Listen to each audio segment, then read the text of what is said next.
les activités que nous menons au sein de l'espace Amis des enfants, c'est un soutien psychosocial et de santé mentale.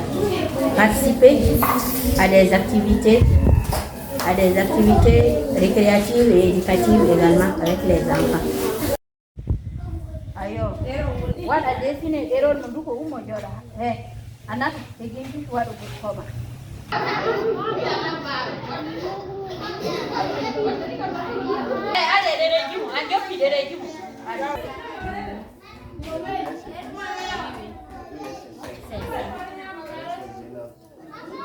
ZAE, comme son nom l'indique, Espace Amis de l'enfant, c'est un cadre idéal sécurisé pour les enfants dont nous menons, où il y a des animatrices et des animateurs, et ces animatrices-là mènent des activités de soutien psychosocial et santé mentale au profit des enfants-là.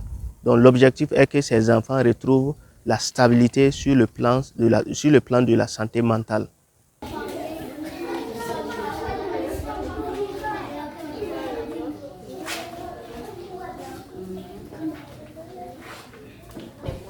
Depuis qu'elle a commencé à bénéficier dans les espaces d'amis d'enfants, j'ai vu les changements.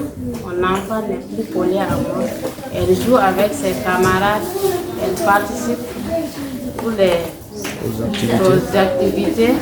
Même les jours de férié, elle veut aller dans les espaces pour aller jouer avec ses camarades.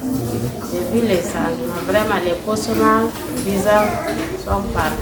Ce qu'elle a appris dans les espaces, elle vient à la maison montrer à ses frères et ses sœurs comme les dessins, les chansons, et puis elle danse. Ouais. Depuis qu'elles ont commencé les activités, là, vraiment, les changements de nos enfants, c'est bon.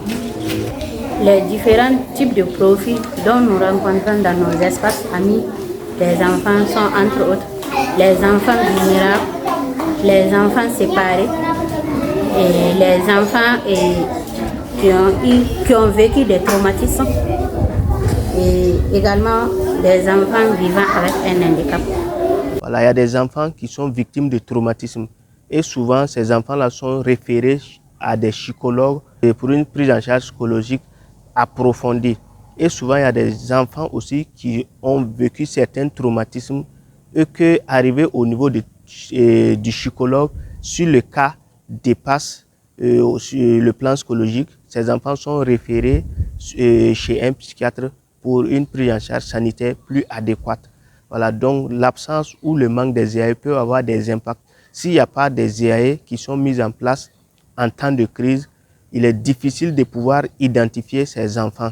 Souvent, lors de nos visites dans les ZAE, nous constatons que l'effectif est pléthorique.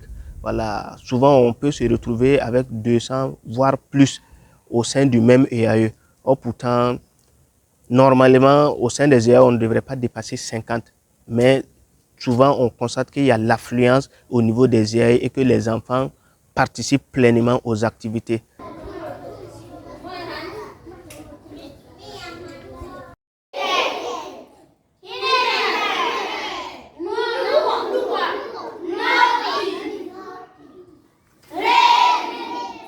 Un dernier mot à l'encontre de UNICEF, tout d'abord leur dire merci et à leur bailleur également qui est UNICEF qui ne ménage aucun effort pour venir en aide aux enfants.